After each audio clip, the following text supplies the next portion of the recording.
ሰላም ለእናንተ ይሁን።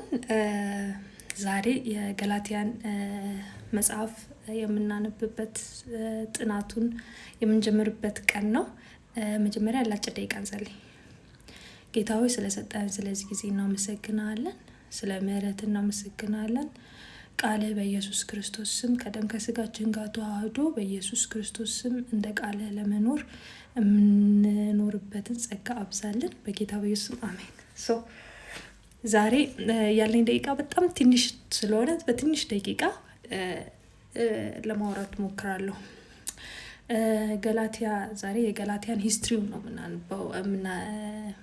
የምናጠናው፣ እንዴት ገላትያ ተጻፈ የሚለውን ማለት ነው። ገላትያን የጻፈው ያው ጳውሎስ ነው። ጳውሎስ ለገላትያ ሲጽፍ ገላትያ አንድ ቤተክርስቲያን አልነበረችም፣ ሪጅን ነበረ።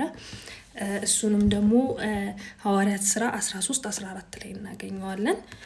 እና ለገላትያ ብሎ ሲጽፍ ለአንድ ሪጅን ሙሉ ነበረ ደብዳቤውን የጻፈው የነበረው። እና ይሄንን ደብዳቤ ሲጽፍ በፍጹም ፓሽን ነበር የጻፈው። ጳውሎስ ሙሉ ሮም ክልልን ወይም ሪጅንን እየዞረ ወንጌል እንደሚሰብክ እናውቃለን።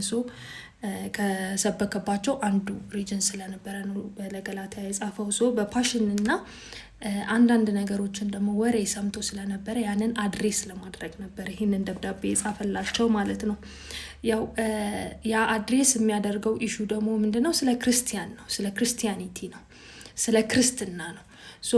ክርስትና መጀመሪያ ሲጀምር ያው ሁላችንም እንደምናውቀው የመሲያኒክ ወይም የመሲሁ ሪቮሉሽን እንደመሆን ነው የጀመረው ማለት ነው። እና ያ ሪቮሉሽን ጁሾች ብቻ ወይም ደግሞ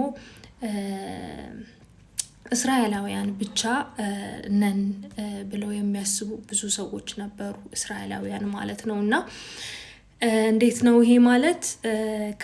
ኦፍ ኮርስ ክርስቶስን ይቀበላሉ፣ ነገር ግን የክርስቶስ ቤተሰብ ወይም ክርስቲያን ለመሆን ስቲል የኦሪትን ሕግ ማክበር አለብን ብለው ያምኑ ነበረ።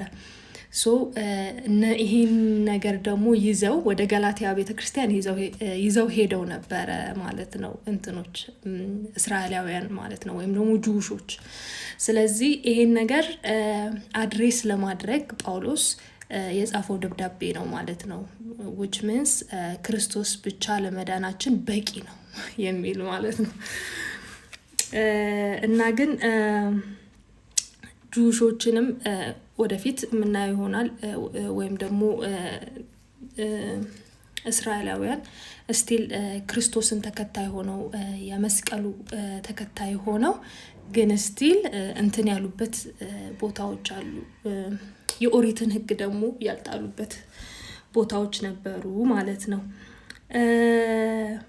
ይሄ ክርክር ደግሞ ሌላ ያው መጽሐፍ ጥቅሱን እሰጣቸዋለሁ፣ ቃሉን አናነበውም። ሐዋርያት 15 ላይ ደግሞ ይሄንን ጳውሎስ የሚከራከርበት ቦታ አለና ሐዋርያት ምዕራፍ 15 ላይ ማግኘት እንችላለን ማለት ነው።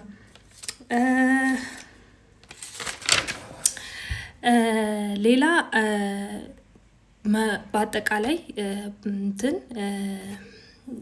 በአጠቃላይ ገላትያ ለሶስት መክፈል እንችላለን። ከምዕራፍ 1 እስከ 2 ያለው የተሰቀለው ክርስቶስ በሚል ስለተሰቀለው ክርስቶስ ይሰብካል ማለት ነው። የተሰቀለው ክርስቶስ እና ወንጌሉን እንዴት አይነት ወንጌል እንደሆነ የተሰቀለው ክርስቶስ ወንጌሉ ምን እንደሆነ ይሰብካል ማለት ነው። ከ3 ደግሞ እስከ 4 ያለው ደግሞ ይሄ የተሰቀለው ክርስቶስ ወይም ደግሞ ይህ ወንጌል ለሁሉም እንደሆነ፣ ለሁሉም ማለት ለጁሹ ነንጁሽ ለሆነው፣ እስራኤላዊ ለሆነም ወይም ደግሞ እስራኤላዊ ላልሆነም፣ ወይም በሌላ ቃል አህዛብ ለሚባለው ሕዝብ ሁሉ እንደተሰበከ ይሄ ቃል ይናገራል ማለት ነው።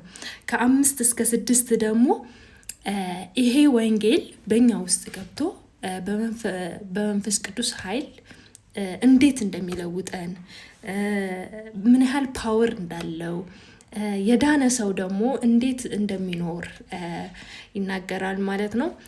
ጀነራል የታሪካዊ የገላትያ መጽሐፍ ወይም ደግሞ የገላትያ መጽሐፍን ሲጽፍ ጳውሎስ አጠቃላይ የተነሳበት ሀሳብ የጻፈበት ምክንያት እና የጻፈው ነገር ሁሉ ይሄ ነው ታሪኩ ማለት ነው። ውልሲ አሁን በሚቀጥለው ምንድነው የሚሆነው? ምዕራፍ 1 ከቁጥር 1 እስከ 5 ድረስ ያለውን እናጠናለን። ያው እንዳልኳችሁ ከፋፍለን ነው የምናጠናው።